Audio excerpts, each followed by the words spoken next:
پیارے بچوں، ایک مرتبہ کسی بستی میں بہت دنوں تک بارش نہیں ہوئی۔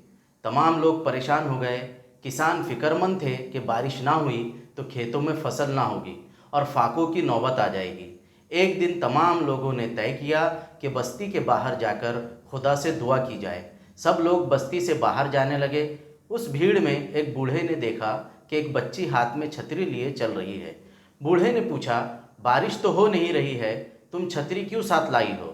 یہ سن کر بچی نے کہا، ہم خدا سے دعا کریں گے تو بارش ہوگی نا، اسی لیے میں چھتری لے کر آئی ہوں۔ اس ننھی سی بچی کو پورا بھروسہ تھا کہ خدا ہماری دعا ضرور قبول کرے گا۔ انسان جب ہر طرف سے مایوس ہو جاتا ہے تو اپنے مالک کے سامنے ہاتھ پھیلانے کے سوا کوئی راستہ نہیں ہوتا۔ خدا ہماری دعا قبول کرے گا، اس یقین اور طلب کے ساتھ جب دعا مانگی جاتی ہے تو وہ ضرور قبول ہوتی ہے۔ مناجات ایسی نظم ہے جس میں حمد و ثنا کے بعد اللہ تعالیٰ سے دعا کی جاتی ہے۔